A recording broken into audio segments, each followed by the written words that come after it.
Kat, let's see. What have you done for Dan at CastleFlexx brand? It's been like less than 3 months. Brand added $24,000 to CastleFlexx's email and SMS. We are here today with the amazing Kat Garcia, one of the co-founders of Ground. What exactly does Ground do? Ground is so powerful because our smart capture technology that sits on your Shopify is able to understand all of those browsing behaviors, how every single site visitor is interacting. The best founders, the best teams, the best agencies are the ones that understand how all of the different parts of the funnel work together in order to scale. This is the big issue that every entrepreneur has that Kat just described. So you have to... There's a lot of talk about attribution nowadays. So how do you attribute when it comes to Ground? Why are we talking about attribution? We should be talking about how to go bigger. How do we leverage the existing channels you have? And attribution is the bane of your existence when you're dealing with founders who are not great at being founders. Where do you see e-commerce going in the next 3, 4, 5 years? The next 3 to 5 years is... So we are here today with the amazing Kat Garcia, one of the co-founders of Ground, and of course, the always incredible Dan Castle. What's going on, Kat? How's it going? Hey, good. Thank you so much for having me on. I'm super excited. No, it's a total pleasure here, Kat. Kat, I remember we were actually on a call not long ago where I had asked you, so what exactly does Ground do? And I still remember you gave me such an awesome answer as to how Ground helps e-commerce brands. So I wanted to ask you here just so we can lay the foundation of the conversation. So what is the problem that you're trying to solve in the e-commerce world today? Yeah, absolutely. I mean, when I think about e-commerce or just the world of consumer, it can really be products, experiences, services. There's so many opportunities. And I'd say that Ground is in a new category, right? And that category is revenue generation. And so across the marketing funnel, there's so many different facets of that where it's, getting new customers all the way to repeat purchases, where a lot of revenue gets lost. And it makes sense because when you think about a digital ecosystem, you don't have sales associates, you don't have people like being able to actually capture those opportunities because there's a lot of behavior that gets lost. There's a lot of intent that you're not really able to understand or predict. Whereas that's really what Ground is. It's able to connect to your entire ecosystem, whether it's Shopify, Klaviyo, Attentive, anything on the CRM side, and be able to not only scan and detect those revenue generating opportunities, but also then take those actions on your behalf. So that way you're able to capture and convert new first-time customers all the way to repeat purchases. So Ground is very much that sales associate that is able to find those hidden opportunities across the funnel on your behalf. That's incredible. And Kat, so if there's a founder here listening today and they're thinking, okay, how do you do that? And the reason I'm asking this is because we actually introduced you to Dan here. Obviously, as we all know, Dan runs CastleFlexx, and it's produced some pretty incredible results, which is partially also why we'd love to hear more about Ground and what you're up to, because we've seen what Ground actually does, right? So let's say there's a founder sitting on the other side of this just listening, and they think, okay, how does it actually work? Do you mind diving into that a little bit and just explaining kind of how it does it? Sure, yeah. So we have multiple AI models that connect, once we integrate, let's just say, we connect to your Shopify, we connect to your Klaviyo, Attentive, your pop-up, wherever that may be. Maybe it's PostScript, it's Amped. Regardless of where that is, we plug in. And the way that it works is it's very much in order, right? So when I think about or greet AI, it's able to very much understand if somebody's not opting in, right? If they come to your site for the first time, or they're a first-time customer, they've never even opted in. There are so many opportunities for you to be able to do that. But a lot of the time when it comes to just marketing in general, there's templates, right? There's these rules that we have followed of showcasing the pop-up the first 5 to 10 seconds. And that's great.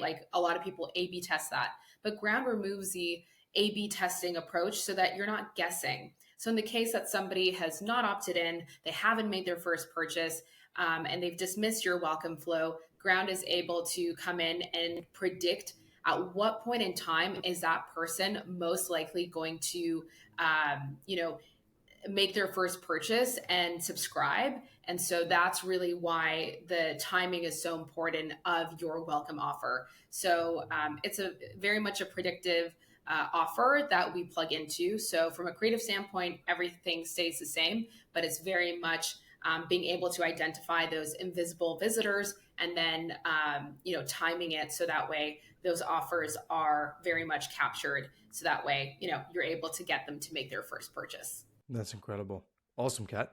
Thank you so much for sharing. And one thing that I'm always ever interested in, obviously as a startup founder myself, is you had a consulting background, right, Kat? So talk me through like your consulting background. I'm always very interested in what you learned and what your biggest takeaways were working in a consultancy. And then I want to dive a little bit into what made you take the route of, being a startup founder. I'm pretty sure loads of people can relate, having an idea and actually going for it, being in the corporate world. So talk to me about your corporate life, Kat. What was it like as a consultant? How did that go? Yeah, it's so interesting. So I've had multiple lives. So I actually started off my career as a television actress, as a film actress, and recording artist.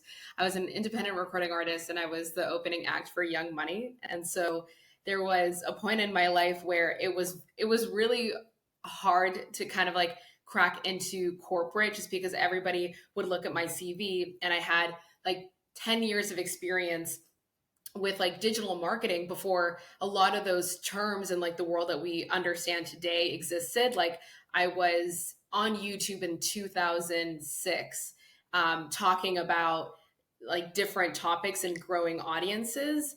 And I was also like an influencer. Like I remember creating fake commercials for Levi's jeans and telling them like, hey, send me a pair of jeans and I'll create a video and I'll promote you. And like the whole, like everybody was just very confused. Like what's going on?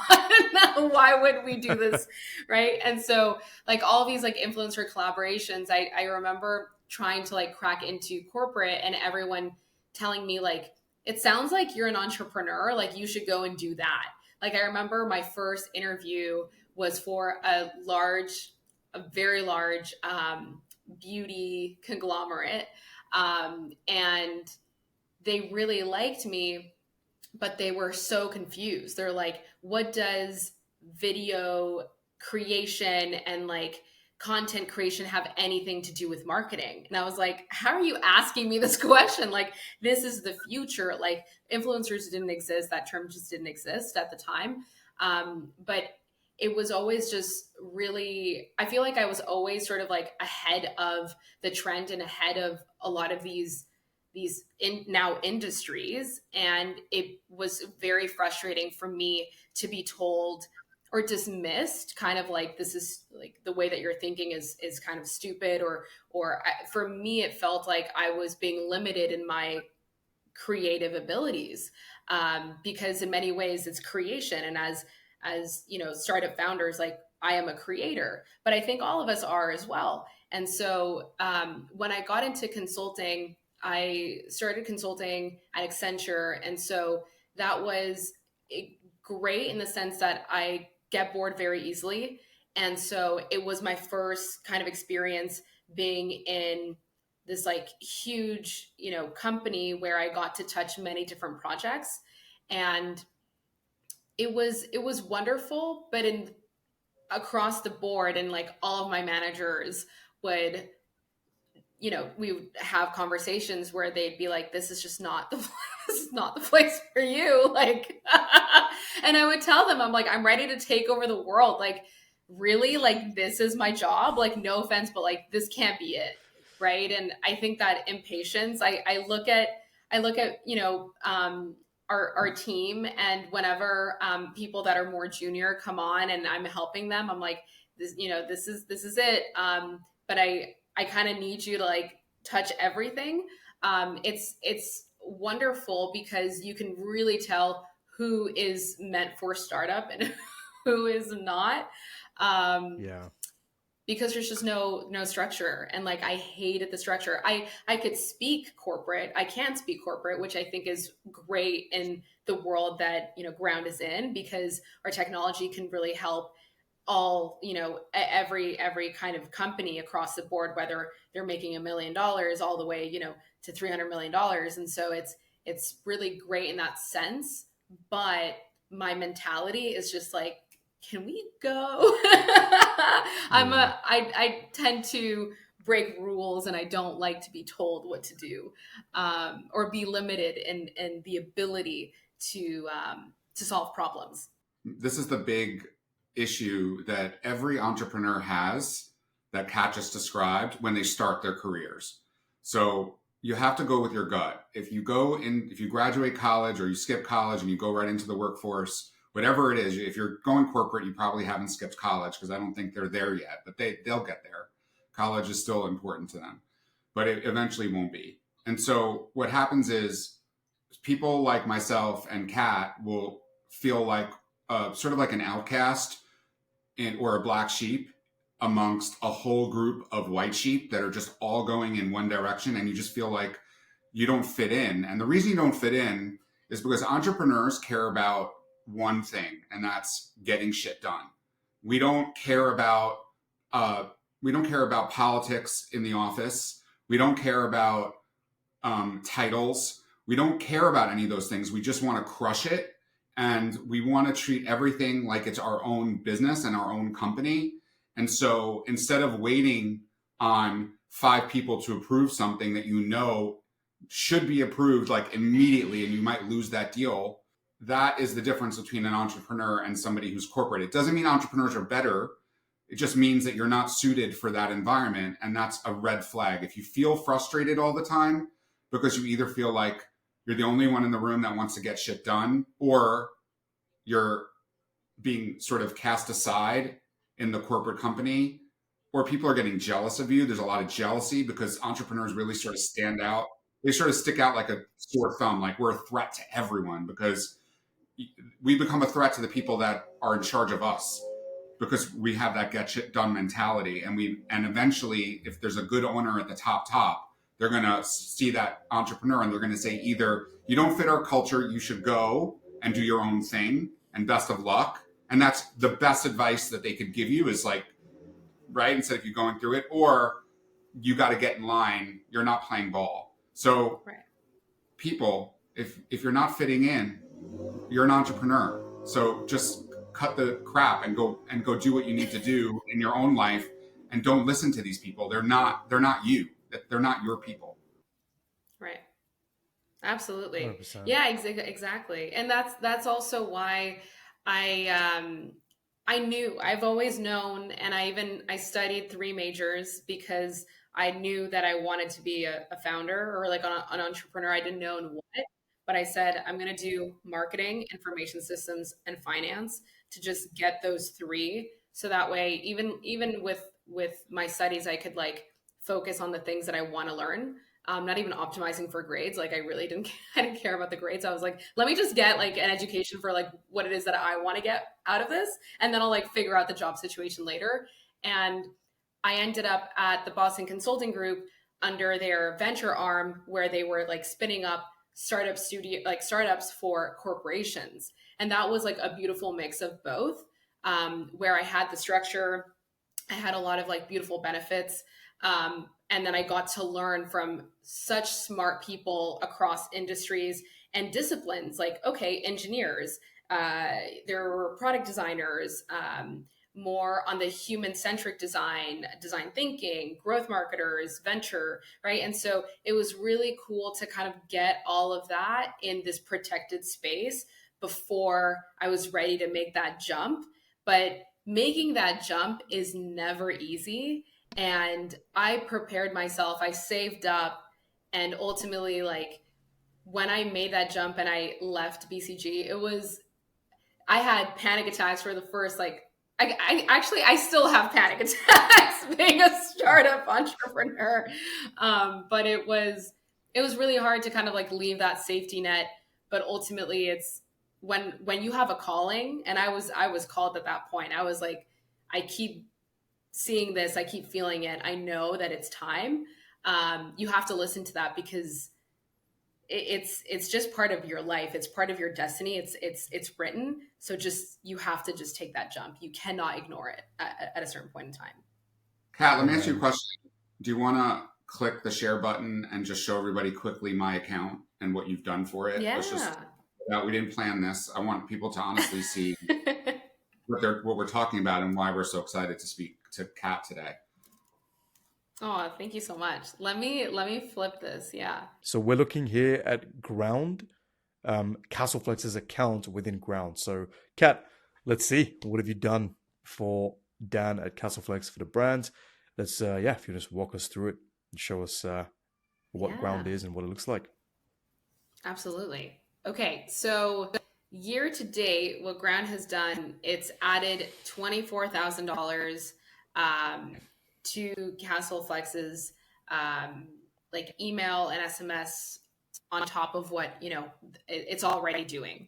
So but it's not, we went it's not live just year to date because we only started like a few weeks ago. So yes, and we're already almost done with this year. So if you just did like the last 90 days. Exactly. Yeah. So yeah, we went live like we're in September, so July. It's been like less than 3 months. 3 months. Let's see. There you go. That's impressive, guys. That's ridiculous.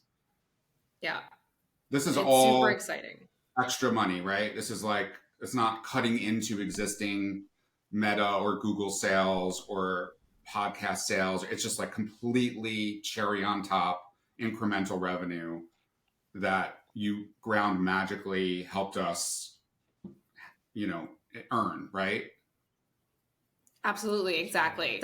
And it's really cool to be able to see that across the board, like first time customers, getting people that maybe even would have abandoned their cart, they abandoned their site, that they wouldn't have even received emails, they wouldn't have even like gone that nudge, all the way down to repeat purchases, right? So it's really cool to be able to see the lift across the funnel. And I would say especially first time customers is really beautiful because it's all about being able to get people to make that first purchase. And so it's very much zero effort, where right now CastleFlexx has a pop-up. And so if you think of that as like an in-store experience, if somebody's coming in and you say, welcome in, I'm going to give you 10% off your first purchase, most people are going to say like, thank you so much, I just got here, like let me just browse around and I'll take a look at the products, right? But they're not really ready at that point in time. It's still great to nudge them with that welcome offer, but it's really important to be able to understand every single visitor that you have and what their intent is. But it's a black box when you think of that digital experience. In a store, if somebody's taking some time to touch the materials, to touch your product, maybe they're looking at different colors or a different assortment across the SKUs, like that gives you a better indication to go up to them again and say, did you know that there's a 10% off your first purchase? This is such a beautiful product, right? Like you have that. Whereas on your Shopify, like you're not really able to replicate yourself across the thousands, if not, millions of people that you have coming to your store. So that's really where Ground is so powerful, because our smart capture technology that sits on your Shopify is able to understand all of those browsing behaviors, how every single site visitor is interacting, for it to then, through its AI, power your pop-up and power that second, third, additional nudge that is very much timely according to each single person. So let me ask you, let me ask you a really stupid question. So can you switch the screen? We see that you have an 8 times ROI. It's incredible. Just to give everyone some background, the standard ROI in my industry for the health and fitness world is between 2 and 3 times, 3.5 if you're having in the holiday season, it'll go up. But you're looking at the ROI here going down in August and September, it's because these are the two worst months of the year for us. We only really have two slow months, and that's August, September, and a little bit of October, because then November, December, January, February, March comes around, and that's when health and fitness really starts to do well. So I don't want you to think that ground they're becoming less effective. It's based on our sales in a way and the volume of how many people are coming to our website. So this looks totally normal to me. And then you'll see, we check back in 3 or 4 months, you're going to see basically a hockey stick from September to March. And if you went to my website right now, if you switched the screen and just went to CastleFlexx.com, can you sort of just walk us through how it works? Because I know when I go to a website to buy something that's so brand new, like CastleFlexx, which has really never been done before, when that pop-up comes up, like, would you like a discount and give us your email and your phone, I always shut it off because it annoys me. And it's like, listen, I'm trying to figure out, is this going to be, so here's the CastleFlexx site. Oh, I've unlocked a mystery discount. Like, that's not what I want to see right now. Unless this is my 4th or 5th or 6th time to the site, then you're like so excited to get the discount. But most people, when the first time to my site, they're going to shut that off because they want to see, like, am I even interested in this before I start exchanging my information for a discount? So just walk us through this. Yeah, absolutely. Yeah, so statistically, it's still, the best time to kind of like capture people, but you're kind of like A/B testing and you don't really know if I'm a returning visitor.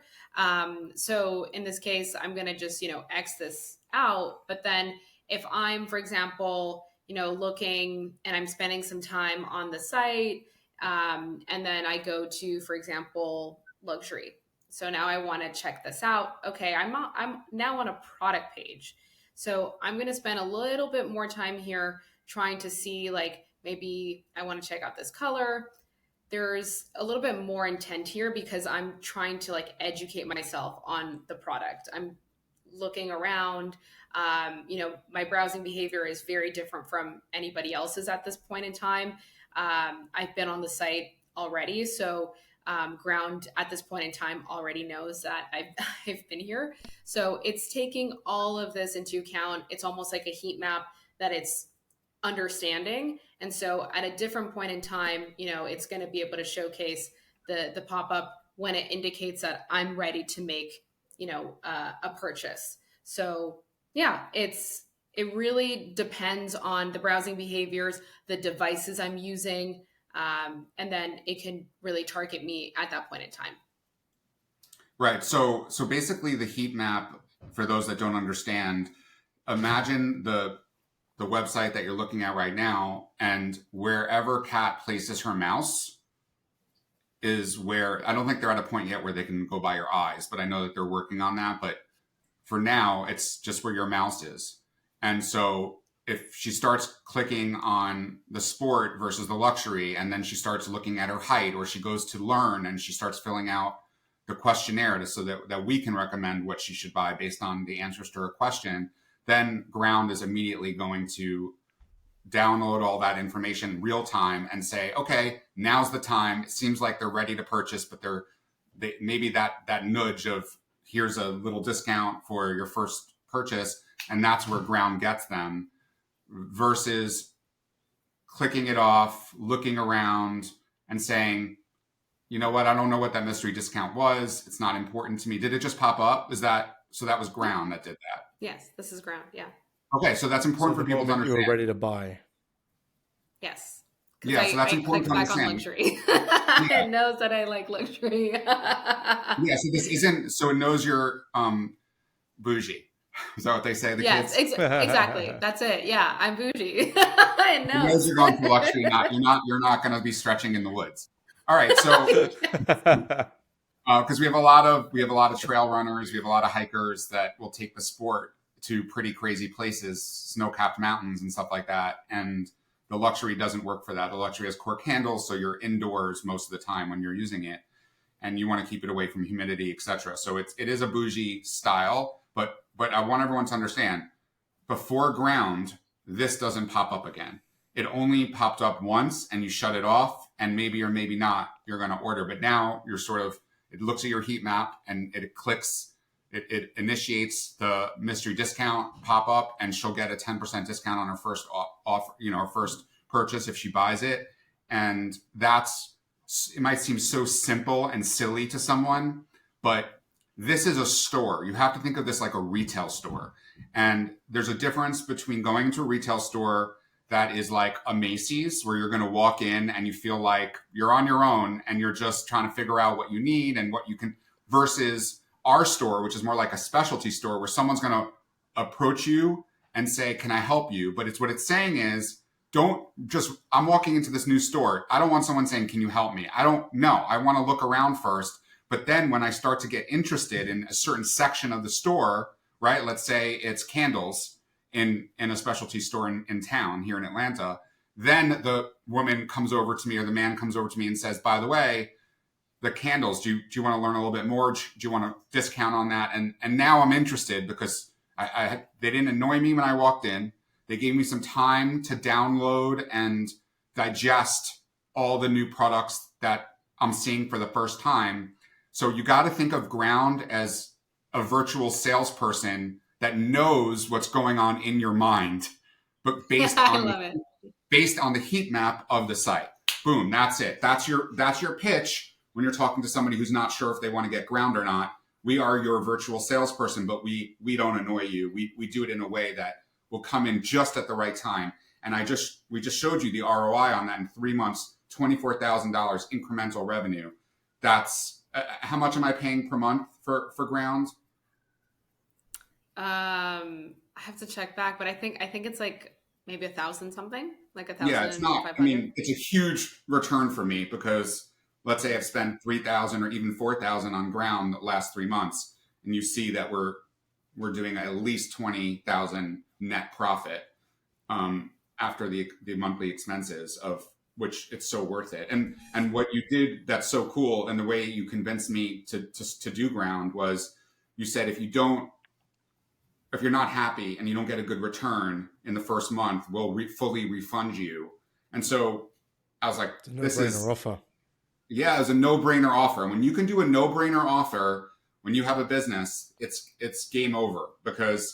And hey, you want to say like everyone will do this? Well, I'm sure there are people that say no to you, Kat, and you like roll your eyes. I don't know who could ever say no to this, to be honest. But we're not having any app on our podcast. You're a special app. So when someone says no to you, how do you handle rejection? That's a good question in life and in this situation.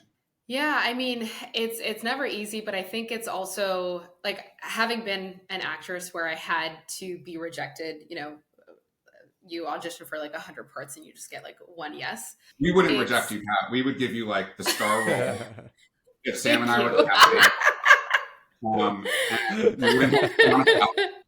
We would just give you the role. So we would. All right, let's talk about rejection. So like you're used to rejection. That's you're a former entertainment industry participant, so rejection. Okay, but in business, it's a little different, right? Because it's not it's not really a full rejection. It's just a rejection at that moment. Exactly. But I've always treated it in that way where it's like, well, how do I turn this? Like, first, I try to just understand, like, what is going on? Is it, and we've designed the product and the business in a way that it is able to kind of like cover all those blind spots where it's like, I understand, like, whenever you're running a brand, you have a million things on your plate, and there are so many new technologies. There's so many new pressing things. There's so many channels as well. So I'd say that I understand that time is a huge component, and that's why for us, Ground is designed for you to be able to, we install it in 15 minutes, regardless of your size. If you're making $1 million, if you're making, $1 billion, if you're an enterprise, it really doesn't matter. Like, Ground can connect in 15 minutes. And so that way, for a lot of brands that are like, oh, we just don't have time for this, it's like, you have 15 minutes. If you have 15 minutes to then be able to have Ground generate new revenue for you without you having to do anything. And a lot of the time, so if it's time, like, we're able to convince people and say, like, give us 15 minutes of your time. and there will be like no work. And also, I'd say that a lot of brands will kind of think about their own brand, and they're going to say, oh, but we need to like update our email flows, we need to like improve. And it's like there will always be new improvements. Like we will work with your agencies, we will work with your teams, right, to be able to make the most out of what you have. But you already have it, you already have the foundation. You're losing out money today, so let's get the most out of what you have today. And then in the interim, we'll be able to work with your agencies on the creative side to make sure that you're able to get even more returns, and we can work together on that. So I feel like rejection for me is more like it's an opportunity to be able to educate folks in the space about how this is such a no-brainer. Economics, again, like everyone is thinking, how do I save right now? Because it is tougher in 2024 to make that new revenue. And so I always have to tell people, ground is not a cost. Like we are helping you generate new revenue for you to then take that like new sales and revenue to put it towards your marketing budget, put it towards other parts of the business. But ground is not a cost. We're not here to make you more productive. We're here to make you more money. And then if it doesn't perform, again, 2x ROI or your money back. It's been such that has been super important for us to be able to prove the actual value. And so, yeah, I think the rejection for me is more around the opportunity, but then also building around the rejections and the reasons for why people say no. And yeah, I think it's helped the product. It's definitely helped also how we communicate our marketing. And it's helped us just be like excellent when it comes to what ground is because of those reasons. For a founder who's watching, I think there's a lot of talk about attribution nowadays. So how do you attribute when it comes to ground, and how does your attribution model work? Because I know that's a question a lot of founders tend to have nowadays. So do you want to talk on that a little bit as well? Yeah, absolutely. I mean, I think that attribution is so, I feel like I don't get annoyed by rejection. I get annoyed by attribution because Yeah. like I think that is like the bane of my existence, because for us, like we plug into your existing systems. So if you have like Klaviyo, if you have Attentive, like we don't have our own attribution system. We just leverage, wherever you're at. And so because we sit on top of your Shopify, we sit on top of your CRM. We just leverage whatever attribution model you have. And I think that right now, like the numbers that I've been seeing across the board is that email and SMS tends to have like a 20% haircut, right? Like if you were to actually, because every single brand has a different attribution model.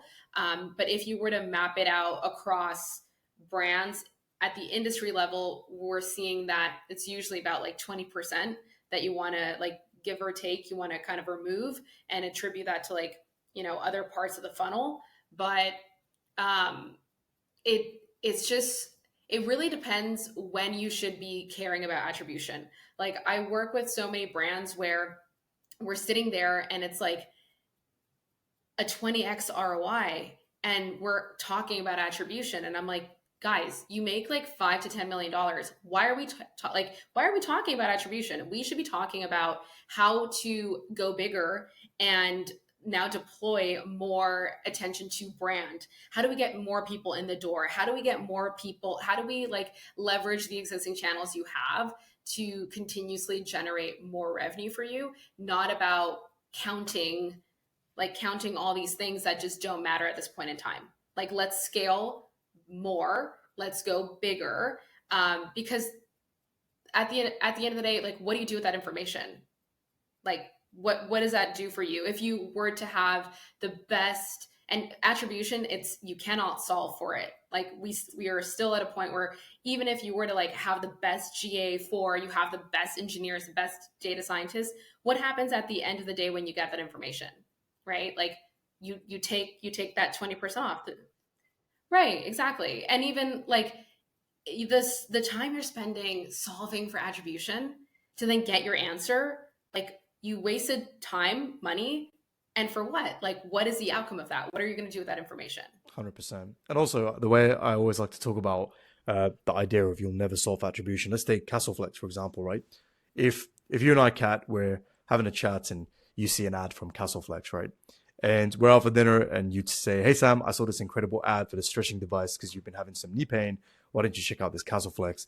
You forward me the email that you got from your welcome, CastleFlexx welcome email, and then you send it to me. Like, and then I wait a bit, I forget, but then I see a Google ad about CastleFlexx. Oh yeah, that dinner that I had with Kat, right? I should look into this, and then I buy, right? Who gets the attribution here? Is it Google? Is it the email? Is it the ad which started it? Every marketing channel plays a role because ultimately Yes. a buyer's journey needs different touch points for them to view. And one thing I've noticed working with certain founders that end up scaling, Dan, very good example, they don't bother themselves with things like attribution. They bother themselves with a Yes. big picture. It's very big picture thinking, right? And Yes. then what I find is it's very scientific type founders who are a bit too much into the science that are trying to do attribution, but then it's like they miss the forest for the trees, where it's like Right.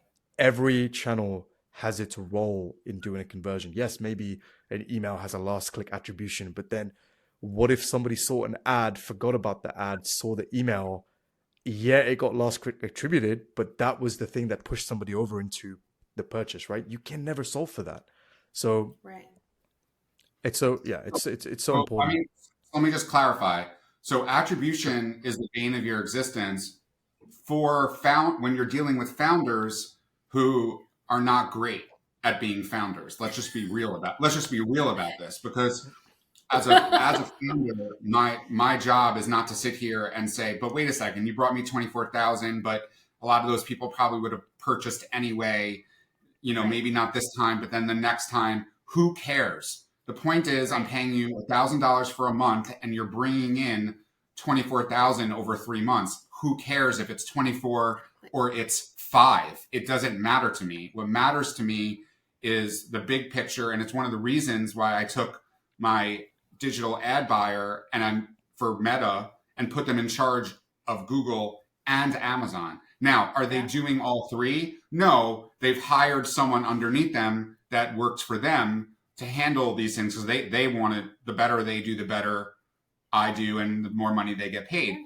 But the point is that you can't say Meta is here and Google is here and Ground Right. is here. You just need to look at everything as one unit and have the best of the best in each unit working together.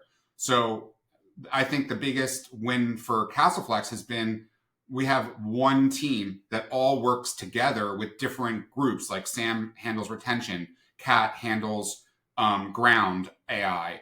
Then we have somebody that does Amazon. But you guys are all together if you need to be communicating on a daily basis or a weekly basis, because the ads that I'm running on Meta then result in somebody going to Google to then Google, oh, that's interesting, let me Google it, right? And then they go to the site, and then Ground takes over. The point is that it's like every step of the process needs to work. And if you have one crappy ad buyer that's doing Google, it's going to affect the Amazon team, and it's not fair to them. So it took me 2 years to figure this out, but I was like, let's just put it all under one umbrella. I don't have any full-time employees, but I do have a group that's basically working with Sam that's doing all my ad buying across multiple platforms. And that was when I realized that you can't segment things. Everything needs to be working together. Everyone needs to be working together. And don't be penny wise, pound foolish. Don't sit there and be like, Kat, you're not really making me 24. You're making me probably closer to 17. Okay, that's still 17 more than you would have had. Do you know what I'm saying? That's it. I'll give you the 8,000. Maybe she doesn't deserve that, but she's not charging you Yeah. for it. She's not taking a commission. She's taking a flat fee. Right. So move on. Stop sitting there and trying to overanalyze everything. And that's the difference between a founder that will make attribution the bane of your existence and a founder that's a pleasure to work with. And I want to be a pleasure to work with. Anyone that has the ability to work with somebody like Sam's group for retention or Kat's group for Ground AI should do whatever is necessary to make them successful, instead of sitting there and overanalyzing their job.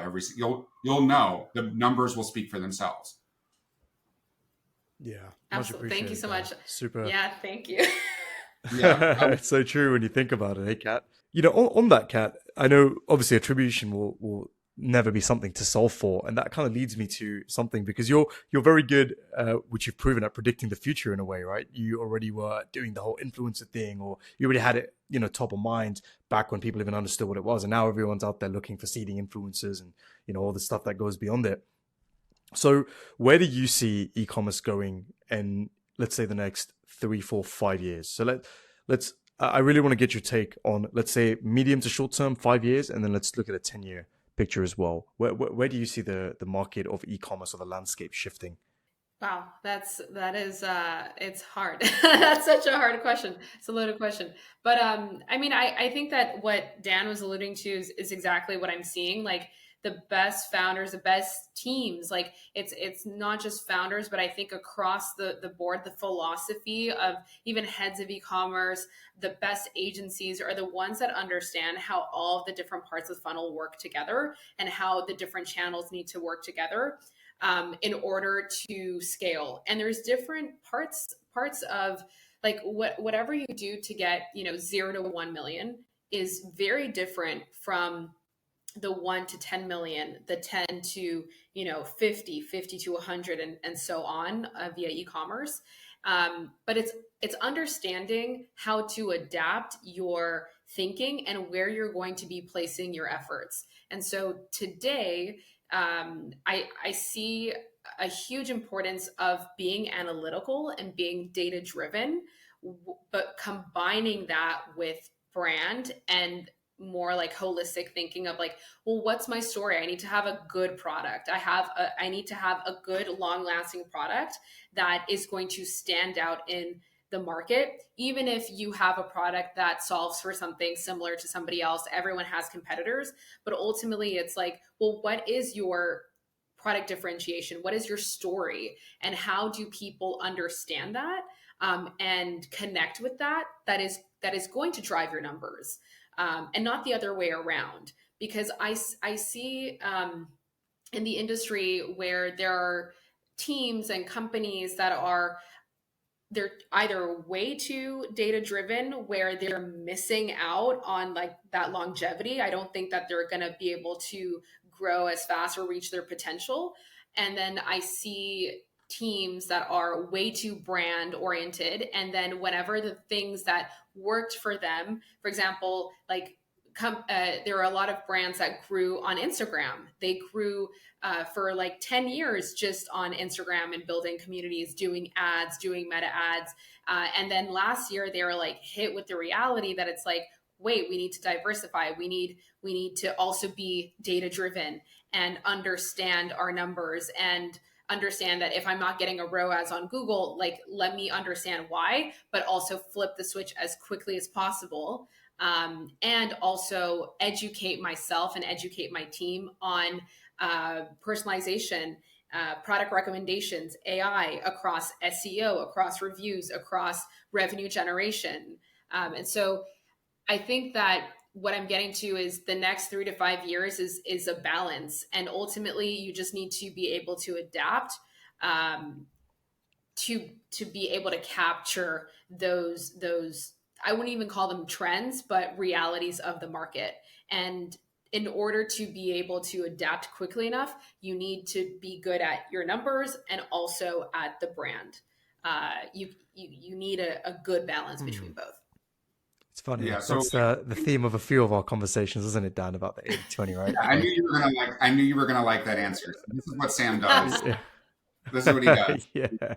Even though he is a data-driven company, right? Because he runs the best retention, I think the best retention company in the Shopify DTC space. But he'll always say, Dan, it's because of you. It's because of the way you approach branding. It's because of the way you create stories, the way that you have these amazing products that work, that get highly rated reviews, that allows me to then be successful. So think of building a brand like a tree.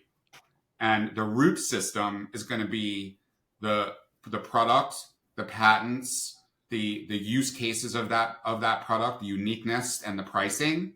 And then as you start to go up the tree, the branches can be your AI your Google, your Meta, your retail, and so on and so forth. Just because one branch breaks doesn't mean the whole tree goes down, right? You just there's a branch that's not working. It's sick. Let's figure out what it is. Do I have to fix whoever is in charge of that branch? Do I have to find a new group? Or is there something going on in the root system with the pricing structure or the branding, or inventory has just been not available because you're sold out? When you're sold out, you sell out your top 10 SKUs, right? Let's say you have 100 SKUs and your top 10 are sold out, which happens a lot. Every ground gets affected, right? Your ROI gets affected.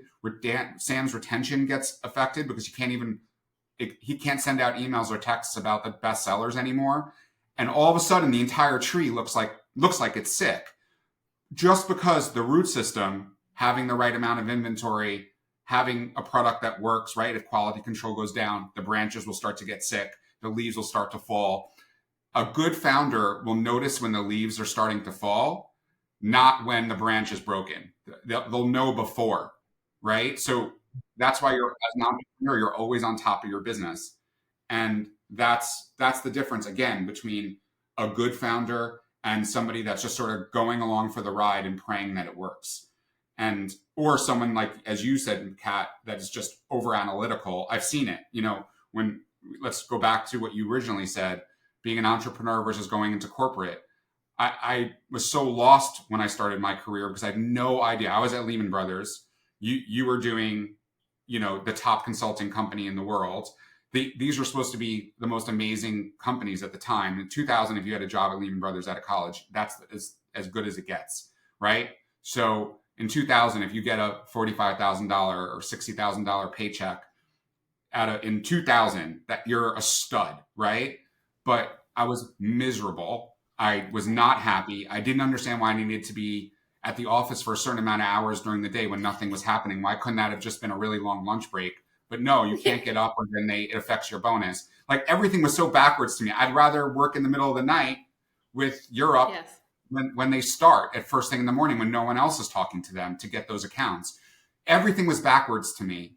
So you have to also understand if you're in the right place. Like, there are some corporate people that try to go into startups and entrepreneurial life and they can't cut it. But then they could be a rock star executive at BlackRock. Do you know what I'm saying? It doesn't mean that they're Absolutely. not smart. It just means that it's not the right fit for them.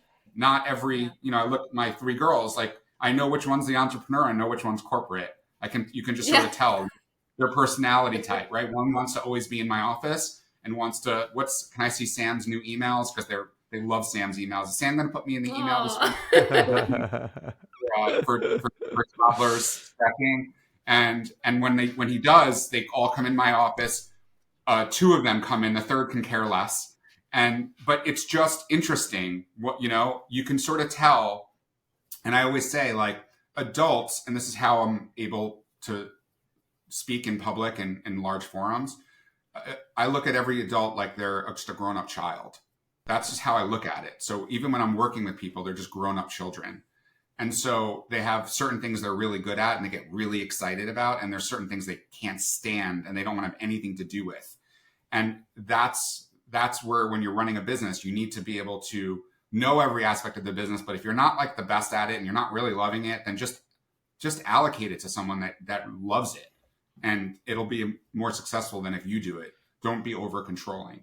Delegation, such a massive skill. And Kat, so Dan and I decided to call this podcast "You Won't Find This in a Book," right? And something we like to ask everybody who comes and jams on here with us is, what is that one thing that Kat would like to say that you wouldn't find in a book based on what you've learned in your journey? Yeah, I mean, I think that what comes to mind from these conversations, and also something that inspired my journey and also why we called ground is I think a lot about roots and seeds, and how do you kind of start something and then just kind of let yourself and let life kind of take you by the hand. And so I would say listen to the calling of your life. And I don't know how to say that in more eloquent terms, but for anyone who is sort of thinking about, they're at a crossroad, they're maybe in corporate, then they're looking to like make a change, or maybe they're a founder, they're an entrepreneur, and they're sort of going through something and they don't really know which road to take, which decision to make. Ultimately, you just need to find, like, all of that is in you, and you just need to be able to have the courage to listen and trust, and the answers will come. But you need to be open to making a jump, even though it is the scariest thing in the world. So when you're called to grow, go and do that. You won't regret it. That's brilliant. Reminds me of the book, The Alchemist. Just trust the omens and the rest is written. So just keep. Oh, wow. Beautiful. Yeah, highly recommend. A great book to read for anyone who, just wants to check it out. But Kat, amazing talking to you as always. Thank you so much for your time. For anybody listening, definitely check out Ground if you run an e-commerce business. It will definitely help you out. And you get to have a chat with Kat, and she can, hey, that's a good podcast name for you, Chat with Kat. There we go. We coined it. But yeah, definitely check it out. Below the podcast. Yeah, we'll put the link below if anyone wants to check it out. But Kat, pleasure as always.